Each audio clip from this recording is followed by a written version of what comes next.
Claro que sí. Bueno, pues ya estamos aquí justo a unos minutos de poder entrar a entrevistar a una de las grandes personalidades que nos ha dado el mundo literario. Y bueno, pues qué decir de una mujer que ha venido de menos a más. De hecho, mencionarles que tiene familia polaca, es francesa ella y llega aquí a México. Y bueno, pues México la ha adoptado como nunca, es más mexicana que nadie. Estoy hablando nada más y nada menos que de Elena Poniatowska. ¿Les parece si vamos a ver? Acompáñenme.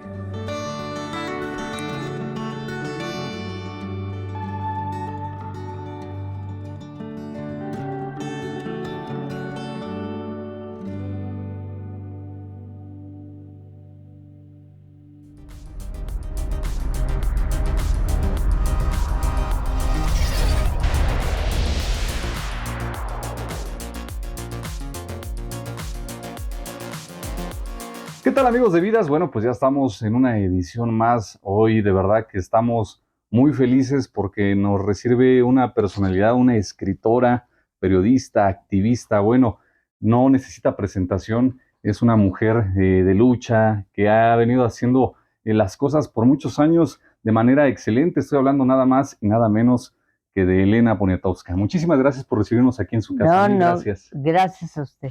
Bueno, primero que nada me encantaría que nos dijera un poquito parte de su historia, de cómo llega usted a México. Bueno, no es que llegue, porque mi mamá se llama Paula Amor y ella es mexicana, pero era de los mexicanos que se fueron a Francia, porque ella nació en París y se casó con un francés de origen polaco, Poniatowski. Muy interesante.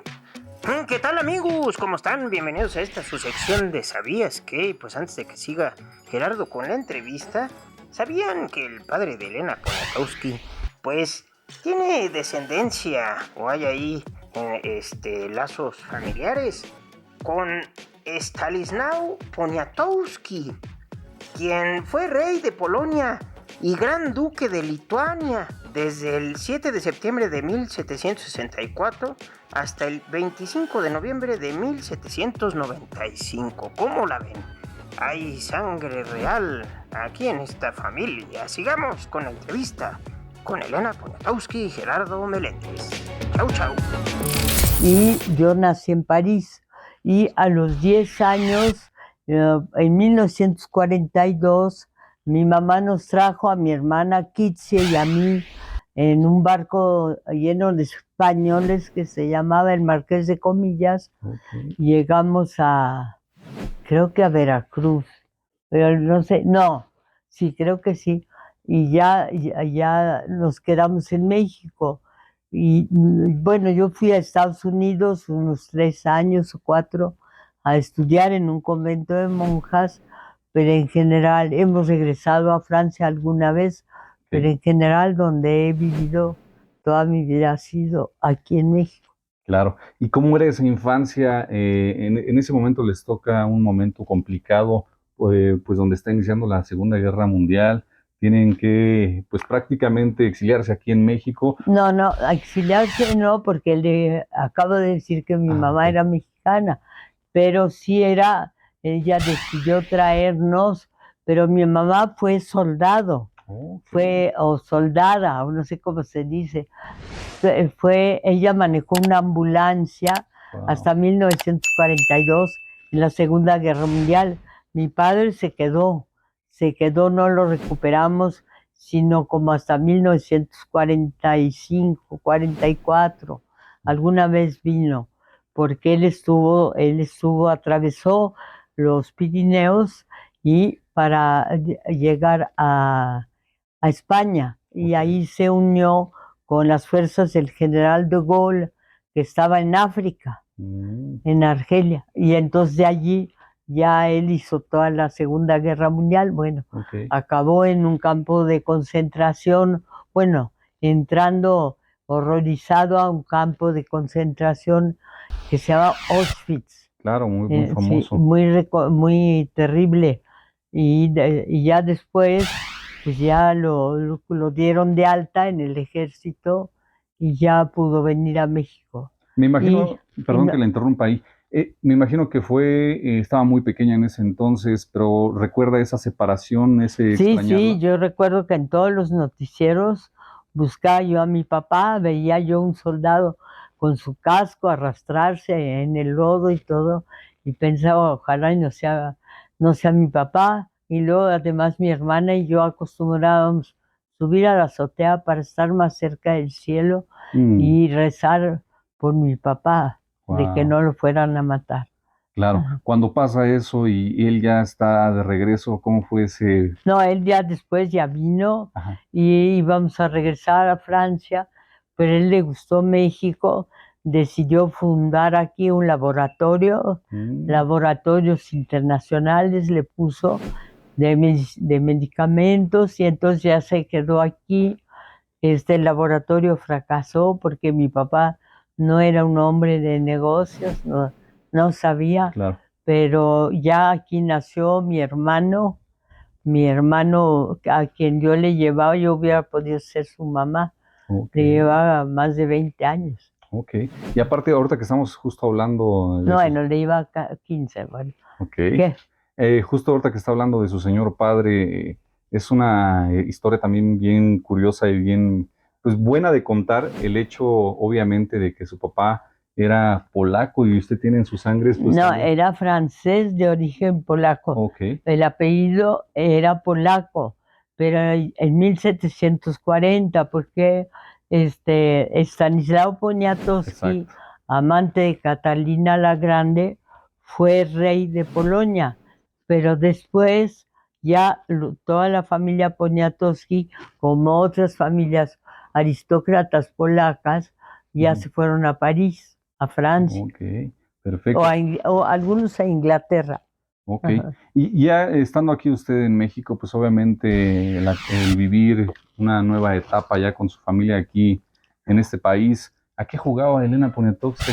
No, ¿Qué hacía? jugábamos lo que juegan todos los Sí, niños. Fuimos era a una traviesa. escuela, Windsor School, y entonces jugábamos al avión, que Ok, era un juego que seguramente usted también jugó. Jugábamos a policías y ladrones, jugábamos a la roña, cantábamos rondas infantiles y luego yo pertenecí, mi hermana no le gustó mucho, pero en fin, yo pertenecí a los Scouts de Francia. Y mm, entonces ahí ya siendo scout, pues ya aprendimos un montón de juegos. Y luego yo me quedé ahí en los scouts. Bueno, fui después a Estados Unidos 3 años, pero me quedé en los scouts casi hasta los 21 años, ok, porque fui jefa scout y todo eso. ok. ¿Y usted de niña se consideraba o se considera más bien que era traviesa? Considero no, era bastante religiosa, porque así era así pedía perdón por los pecados que aún no había Ok, cometido y no creo que haya sido muy traviesa de niña, no, porque sí teníamos una educación severa y sí teníamos el día muy lleno mm, de clases de ballet, clases de piano, entonces todo eso te ocupaba, entonces no había mucha oportunidad de hacer travesuras. De chiquitas sí, seguramente, de muy chiquitas. Yo me claro. acuerdo una vez que sí nos pegamos con una especie de resistol, nos cubrimos toda la cabeza y Wow. bueno, casi quedamos pelonas. Pero eso fue, otra vez también abrimos todas las llaves del agua porque queríamos hacer el mar en nuestra Qué recámara. bonito. Así que todo empezó a chorrear agua porque nos quedamos solas para hacer el mar. Ok, bueno, pues eso es parte de lo que nos está compartiendo en estos momentos Elena Poniatowska aquí en su hogar. Muchísimas gracias, lo reitero, el que nos esté permitiendo y nos comparta pues parte de sus historias. En ese momento en donde ya está la familia unida, ¿cómo era una tarde o un domingo en familia? Era muy bonito porque mi hermano nació, yo hubiera podido ser la mamá joven de mi hermano, pero nació, era un niño precioso, fue un joven guapísimo que murió a los 21 años, Wow. muy inteligente, muy sensible, con quien tenía yo muchísima relación. Murió en un accidente de automóvil, fue una tragedia para toda la familia, pero en general pues era una vida muy bonita, porque mi mamá su familia tuvo una hacienda en que es cerca de Querétaro, llamada La Llave, y mi padre, para cuando heredó de mi abuelo Andrés, que estaba en Francia, quiso comprarle como un terreno en Claro. Tequisquiapan, donde se metía muchísimo la gente en unas pozas de agua tibia, de agua caliente, que ahora ya se acabaron todas porque ya se las gastaron, ya las usaron hasta lo último. Y entonces compraron un terreno donde había 5 bellísimos nogales. Okay. 2 ya se secaron. No, creo que quedan 4. Quedan 4. Y ahí ellos hicieron una casa pues para sus nietos y para el futuro, para mi hermano Jan, que murió, en fin, algo muy bonito para ellos. Ellos se iban desde el viernes en la tarde y regresaban el domingo en la noche, el lunes temprano. Tardes mágicas, me imagino. Pues yo iba poco, porque yo era tan fanática de ser periodista que me quedaba yo mucho trabajando. Ok, menciona mucho el tema de su hermano y lo vive cuando lo platica. Me imagino fue un golpe muy duro cuando se enteraron del accidente, ¿cierto? Sí, fue horrible, fue algo muy horrible, pues yo creo que fue el primer gran y terrible golpe de mi adolescencia, tanto para mí tanto para mi hermana como para mí. ¿Cómo reponerse ante ese tipo de Pues sí, situaciones? mi mamá le ayudó muchísimo el hecho de mi mamá era muy bonita, muy de que le invitaban a 20,000 bailes y todo.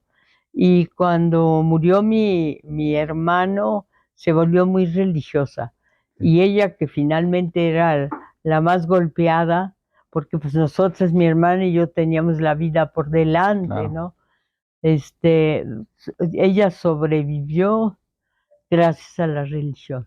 Ok, perfecto. Bueno, a ser católica, la misa, todo eso. Ahora, yéndonos un poquito más al futuro en ese momento, el gusto, como bien lo menciona, ¿no? Por el periodismo, ¿de dónde nace?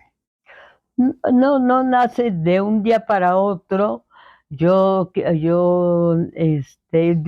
para mi gran tristeza, no fui universitaria, no, fui a un convento de monjas, Sí. pero por lo menos sí sabía yo idiomas, inglés, francés, español, y también entendía, ahora se me ha olvidado, el italiano. Y eso me sirvió muchísimo para ir a un periódico, Excelsior, y pedir trabajo, decir que yo podía hacer entrevistas con personajes importantes.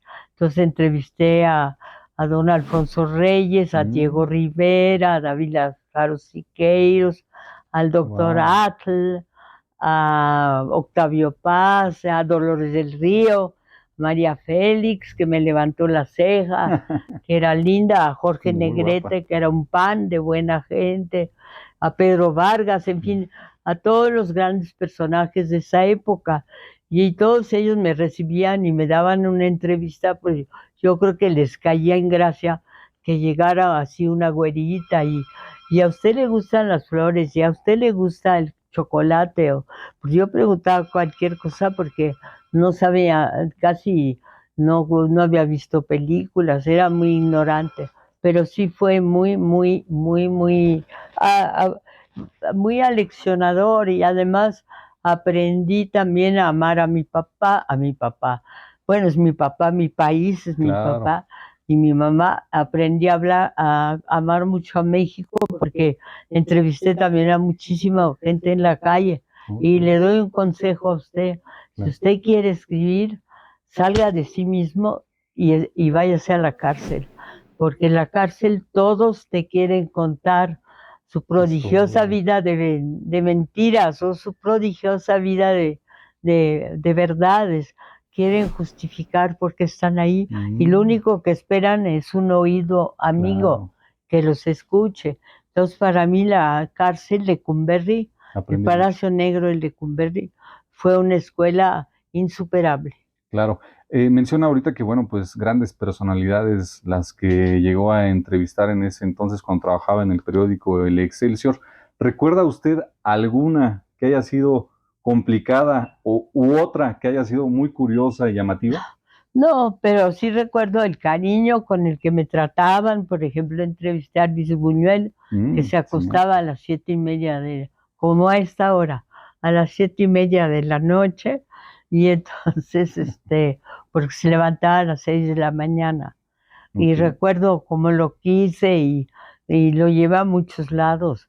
Le gustaba mucho ir a ver ratones, ratones que se vendían de esos blancos y otros que eran más corrientes.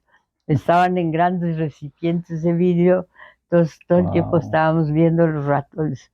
Me interesaban a mí menos que a Buñuel, pero también hicimos varias cosas de mucho cariño. Claro. Ajá. Y en este caso la convivencia con el pintor, uno de los grandes pintores que ha dado México, el señor Diego Rivera, ¿cómo fue esa entrevista? Bueno, todo eso fue muy bello porque, bueno, Diego Rivera pintó desnuda a una tía mía, Guadalupe Amor. Mi mamá se llama Paula Amor, era prima hermana de Guadalupe, y claro que en mi casa no querían para nada, nada a Diego Rivera, pero pues finalmente la que se desnudó fue la tía Pita. Ok. ¿Y en qué momento usted dice, me voy a dedicar también a escribir libros? Bueno, en ese momento ya me empezaron a decir, reúne tus entrevistas en un libro, y luego tuve la oportunidad de escribir Hasta no verte, Jesús mío, que es la vida de una soldadera mexicana. Siempre se hablaba de la Revolución Mexicana, de los revolucionarios, había libros maravillosos de Claro. Martín Luis Guzmán, ¿no? Y entonces yo hice la vida, escribí una novela sobre Jesús Apalancares, la vida pues, de una soldadera. Ok. Su primer novela, entiendo, fue Lilus Kikus. Sí, pero eso fue un librito así de chiquitito que era que inició una colección donde sí se dieron a conocer escritores muy importantes.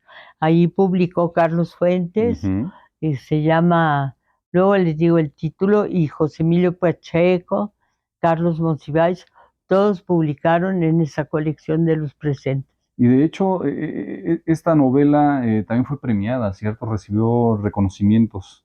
Pero eso es así chiquito. Yo creo que lo que después recibió reconocimientos, pues fue otras cosas que escribí, ¿no? La noche de Tlatelolco, ¿no? La noche de Tlatelolco ya fue en 68, ya fue más de 10 años después. ¿Aproximadamente cuántos libros ha escrito? Porque me imagino que tiene varios todavía. Como 45, como 45 en total. Unos buenos, otros regulares. ¿Y cómo se inspira? ¿Cómo usted decide tocar ciertos temas, pues para hacer el uso de la pluma y de la creatividad? No, fíjese que no es los temas se toman por asalto. Hay una masacre como la del 2 de octubre. Sí, claro. Yo no lo escojo, pero voy a entrevistar a todas las personas presentes, voy a Tlatelolco, y así, se hablaba, como les dije, se habla mucho de los héroes de la revolución y nunca de una soldadera. Y si no hubiera habido soldaderas, pues los soldados no comen, Claro. o comen mal. Entonces, todas fueron razones para irme fijando en ferrocarrileros y en gente ajena a mi vida personal, ajena ajena en cierta manera, pues como le dije, mi modo de vida, y aprender de ellos, pues fue aprender sobre México, y fue una lección extraordinaria. Claro, menciona un tema bien importante, el 2 de octubre, un momento trágico en la historia de México. ¿Cómo fue escribir ese libro y encontrar, como bien lo menciona, esos testimonios que No, hicieron? eso fue en la cárcel, yo fui mucho a la cárcel y luego tuve la suerte de que me hablaron muchas madres de familia y me decían que venían a mi casa, que ellas me daban su testimonio. Surgió una gran amistad, una cercanía que siguió durante varios años después del movimiento estudiantil de 1968. Me imagino que escribir ese libro fue como el escuchar esos testimonios era estar ahí presente, ¿no? Me imagino. Sí, espero sí. Lo malo es que yo tenía todos esos testimonios transcritos y una líder que se llama La Tita, Ujú. gordita, un día me dijo, ella muy mal hablada me vino a decir que le diera yo todos mis borradores y yo de ingenua, o de confiada se los di y luego desgraciadamente ella murió Uf, y su hijo, a quien le pregunté, me dijo, no, pues en la casa no hay nada, ok. Bueno, pues entonces así aquí, que todo se perdió. Bueno, el libro de todos modos salió, pero muchos de los testimonios escritos se perdieron, sí. ok. Actualmente usted está escribiendo algún libro que vaya a salir. Sí, yo siempre estoy escribiendo y escribo para un periódico todos los domingos. Ok, Hago entrevistas, hago crónicas. Mi vida es la escritura. ok, Claro, también mis 3 hijos, mis amigos, ¿no? claro. Mis compañeros, pero lo que hago primordialmente es escribir. Digo, la verdad es que hay mucha gente que puede escribir o pintar, pero el talento a veces es nato. ¿Usted cuándo descubre que tiene ese talento para escribir? No, yo nunca lo escribí. Yo nunca he hablado de ese tipo, así de esa manera. Yo empecé a trabajar Ok, muy joven. Tuve la suerte de que el primer artículo que escribí al día siguiente apareció en el periódico Excelsior, Excelsior. hace 1000 años, en 1953, así que usted ni había nacido y y así, y me dijeron, tráigame otro mañana, y así es la vida de la escritura o del periodismo. Traiga mañana, hay este acontecimiento, haga esta entrevista, haga esta crónica, y así van pasando las horas, los días, los años, Claro. y llega uno a los 92 años que tengo yo. Que por cierto acaba de cumplir años hace Sí, unos sí, días. Muchas felicidades. muchas gracias. Oiga, mencionarle, bueno, pues ahora nos vamos un poquito a un tema más personal. Si usted me lo permite, quiero comentarle que es una mujer muy hermosa usted. Comentárselo con todo respeto, obviamente.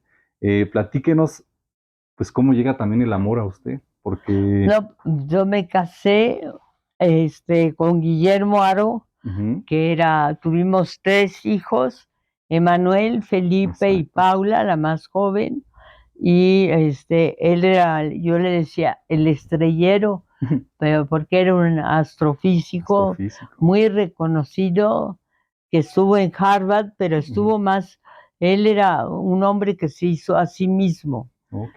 Entonces y él fundó aquí el observatorio de San Pedro Mártir. Antes había estado con Luis Enrique Erro en el observatorio de Tonantzintla, Ok. Puebla, y después él formó a Manuel Peinbert, a Silvia Torres de Peinbert, Ujú, a Deborah Holtz, en fin, a una serie de astrónomos astrónomos. que han destacado muchísimo e incluso creo que han llegado a ser presidentes de la Unión Astronómica Internacional, Wow. sí. ¿Y a él cómo lo conoce? ¿Cómo llega a su vida? Porque fui a Tonantzintla, Puebla, Mm, allí estaba el observatorio. ok, y él se Ah. acerca, le empieza a hacer la plática, le invita a tomar un No, café. no, no, no, él nada más, yo tenía una gran admiración por él y así poco a poco nos fuimos acercando, sí. Claro. Pero él era un hombre serio, adusto, Mm, no era de ponerse a platicar con una muchacha. Yo lo escuchaba y yo supongo que con una enorme admiración él se dio cuenta. ok. Y después pues surge el casarse, el tener familia. Casarse, Platícanos un tener poquito de ello. hijos, sí. ¿Cómo fue el vivir ya, pues ya como esposos? No, pues muy bonito, pero no vivimos en esta casa, sino en una casa más adelante, aquí en Miguel Ángel de Quevedo, más grande, y allí yo seguí también. Él era un director, un observador, también un viajero, lo invitaban mucho a observar en Mm, otros, bueno, en donde Era había reconocido otros. mundialmente. Sí, lo invitaban mucho porque pide uno tiempo de observación en Claro. Tololo, Chile o en California.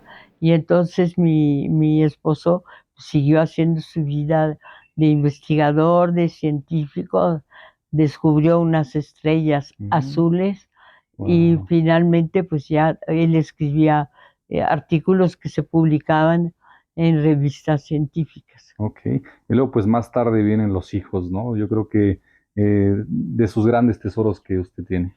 Ajá. Sí, Platíquenos un poco de ellos. bueno, tengo el hijo mayor, también científico, es físico. Él está en la universidad, la UAM Iztapalapa, es muy destacado. Cada año va a España, va a Francia como invitado, así que es una vida muy bonita. Paula, mi hija, la más chica, también es fotógrafa, ella Ok. vive en Mérida, allá puso una casa de la cultura Wow. con su entonces marido Lorenzo Hagerman, en donde se daban películas todos los viernes, los sábados a cielo abierto, muy bonito. Y finalmente está Felipe, ya les dije, Ujú. que también es fotógrafo y también tiene ahora una fundación cultural Ok. que tiene mi Tu nombre. nombre y que está en la calle de José Martí, donde se dan conferencias, se hacen mesas redondas, en fin, hay toda clase de actividades, Claro. porque el gran tesoro de ese lugar son las sillas plegadizas Ok. para que se sienten los invitados, bueno, los que quieran asistir. Asistir. Perfecto. Y bueno, pues entonces por lo que nos está comentando, la familia fue creciendo, ¿no? Hasta llegar a los nietos, me imagino que... Sí, los nietos también. Tengo Tomás Aro, Ruefibey, así se apellida, tiene muchos intereses en la política, le Mm, gusta muchísimo. Es un gran lector de periódicos, de libros. Bueno, esta es una casa de libros, wow. como lo puede ver. Claro, Y entonces, bueno, en general, esperamos que vidas útiles, claro. útiles a México. Oiga, pues ahorita que estamos justo hablando de la familia, ¿qué significado tiene la familia para Elena Poniatowska? No, es el centro haga de cuenta, el ombligo de la luna, el centro de la tierra, es importantísimo, pero también lo son las grandes amistades, el apoyo que dan pues los compañeros con los Claro, que uno trabaja a lo largo del tiempo. claro. Y para la gente que nos está mirando en estos momentos, bueno, aquí en la casa de la señora Elena Poniatowska hay un jardín muy bonito, con muchas flores. Sí, El sí, significado de este jardín, porque vemos que alumbra su hogar con mucha sí, alegría. a mí me gusta muchísimo la naturaleza. A mi madre le gustaban mucho las flores. A mi abuela todos los días le cambiaba el agua a los floreros, yo le ayudaba. Íbamos a comprar flores, así que, bueno, ahorita como acaba de ser yo no me acuerdo si mi santo, mi cumpleaños, algo, Cumpleaños. pero me mandaron pues muchas flores que se ven aquí.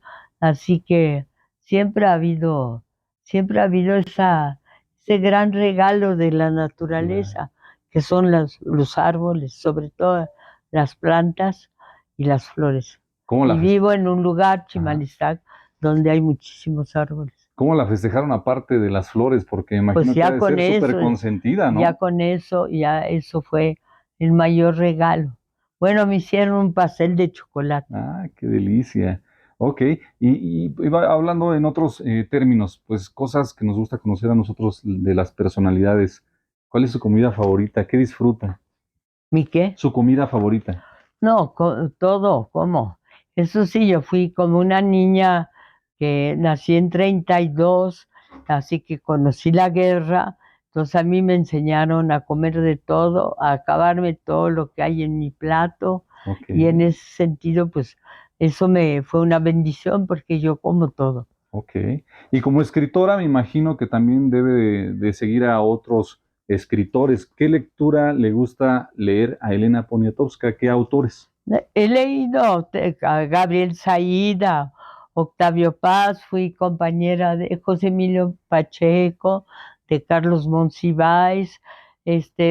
Trabajamos en un suplemento que dirigía Fernando Benítez, que escribió sobre los indios de México.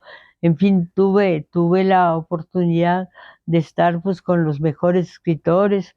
Creo que ya se lo dije, pues como soy un poco chochita, No. quise muchísimo a Carlos Fuentes, quise mucho también a Rosario Castellanos, Mm, a Elena Garro y a un cuentista muy notable que se llamaba Juan de la Cabada, a Juan Rulfo, me considero grandes. su amiga, tengo libros dedicados por él en una forma muy bella, así Mm, que pues pues ha estado plagado de he grandes, estado llena de dádivas.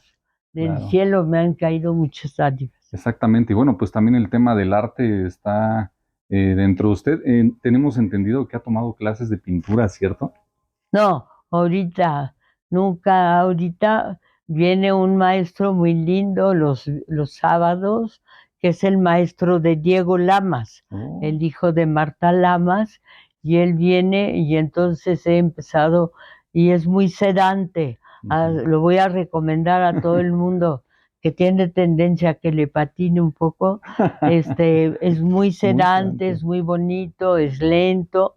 Son 2 horas de clase los sábados y siempre las espero con ilusión, pero apenas empiezo, Ok. no llevo ni 2 meses. Y eso también es como el escribir, ¿no? A algunos les gustan las novelas, a otros No, la no, no, poesía. no, escribir de veras, escribir es mi oficio, es algo que yo practico desde 1953, Ok. cuando usted no había nacido, pero la pintura es reciente y ha sido un bálsamo, es un gusto enorme. Pero ¿qué pinta? ¿Qué le gusta hacer? Pues ahí le ¿Bodegones? enseño. No, ¿Retratos? no, pues lo que haya, pero Mm, lo que se presente. Pero ahorita apenas estoy empezando. ok, bueno, pues aquí uno de los datos nos acaba de regalar Elena Poniatowska. También vemos que tiene su gatito. No, Es una gatita, se perdón. llaman, ella es Vice y su hermano se llamaba Monsi. Él se fue con la pandemia y solo quedó esta gatita, que es una gata que recogí en la calle, Wow. que la recogí en Tomatlán, Mm, Zacatlán, Puebla, en una casa en un patio empedrado donde los estaba persiguiendo un uh, guajolote. Les iba a sacar los ojos a 2 gatitos así. Monsiváis se fue porque era hombre, se claro. fue en la noche y ella sí se quedó y es mi compañera y se llama Vais. Y el Monsi, la otra mitad de Monsiváis, ese sí desapareció. Ok. Se vuelven completamente parte de la familia, ¿no? Acompañantes, amigos, Ujú, amigas. ujú. Me imagino que es, como bien lo menciona, parte esencial en su día, el convivir también con estos animalitos, estos gatitos, gatitas, que obviamente pues, son de suma importancia. Preguntarle, bueno, ¿con qué sueña Elena Poniatowska? Porque los sueños nunca se acaban. No, la verdad sueño sobre todo con la felicidad de la gente más cercana a mí, y sueño que no se vayan a caer los templetes como ahora se cayó en Monterrey, y la Sí, gente hombre, que no tenía que lamentable. haber muerto por falta de preparación del templete murió.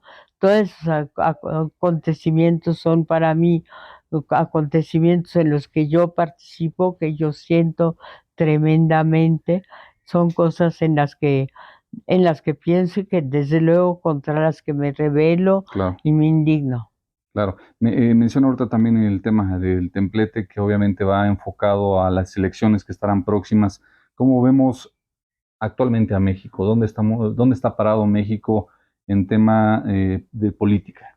No, sí, pero México pues tiene su política, tiene sus partidos políticos. Yo pertenezco a Morena, que surgió con Andrés Manuel López Obrador. Obviamente voy a votar por el candidato de Morena, la candidata Claudia Sheinbaum, en quien creo, porque además es una científica Claro. muy reconocida, una universitaria. Ella sabe qué clase de país quiere que seamos, cómo tenemos que, cómo tenemos que darle oportunidades a quienes a quienes no lo han tenido, y además tiene una preocupación por la cultura que también es una preocupación mía, la educación y la cultura, Claro. la ciencia también. Menciona a Claudia Sheinbaum, que es una de las candidatas que estarán luchando por llevarse la presidencia de la República. También está Xóchitl Gálvez. ¿Cuál es su opinión de la otra candidata? A Xochitl Gálvez la conocí gracias a un ahijado mío, Francisco Martín del Campo. Comí con ella 2 o 3 veces. Creo que nada más me las estoy echando, creo, 2 veces. Era una mujer que nunca, hace varios años, nunca hablamos de política, pero sí tenía muy buen talante, reía con facilidad, sonreía con facilidad y además trataba bien a los meseros. Es algo en que yo me fijo mucho, en cómo se trata a quienes le sirven a uno. Claro. Hay muchos retractores en este caso, ¿no? De López Obrador, pues donde mencionan que no se han hecho las cosas que se habían comentado. No sé qué razón podría dar de ello, porque obviamente pues, retractores siempre van a existir. Uh-huh. ¿Qué podría usted comentar? ¿Ha hecho las cosas bien desde que tomó la presidencia de la República? Bueno, ha hecho todo lo que ha podido hacer, que yo creo con la mejor voluntad del mundo y dentro de las posibilidades que le ofrece la vida misma, ¿no? El día a día. Yo soy una seguidora de una política y sobre todo de un político cuyo lema es primero los pobres. Estoy Claro. totalmente encantada con eso, de acuerdo con eso, y es algo que yo sigo. Claro, usted en algún momento mencionó algunas entrevistas que llegué a ver, que bueno, él llegaba a venir a su casa a platicar, ¿no? ¿Qué le platicaba a usted? ¿Qué le No, decía? pero él no venía a platicar, venía aquí con Chema Pérez Gay Ok, a planear ganar una elección. ok. Eso para él era muy grave y para quienes asistíamos también era muy grave, era muy importante. Ajá. Entonces podríamos decir que está México ahorita en buenas manos con el partido que está actualmente. Bueno, México va a estar en muy buenas manos. Después, claro que está bien, pero lo va a estar mejor. Primero, los pobres no se ha cumplido totalmente, pero desde luego yo creo que Claudia Sheinbaum le va a dar seguimiento. Ok, perfecto. Bueno, pues ahora retomando un poquito, regresando con su vida, si tuviera 3 deseos y se pudieran cumplir, ¿qué pediría? Pediría que se acabara ya esta entrevista porque ya fue muy larga. Ok, Pediría que mi gatita viva mucho tiempo, lo claro. cual ya no va a ser factible porque ya tiene 14 años. Pediría la felicidad de los niños de México. Ok, Pediría que no se muriera ningún niño en ningún templete y pediría que todo el país, el presupuesto del país claro. se dedicara en gran parte, casi todo, claro, tenemos que comer, a la educación. Perfecto. Bueno, pues con estas palabras nos despedimos. Muchísimas gracias por recibirnos aquí en su hogar, por tener esta charla amena. Le agradezco mucho. Muchas gracias. Amigos de Vidas, nos vemos el siguiente capítulo. Bye bye.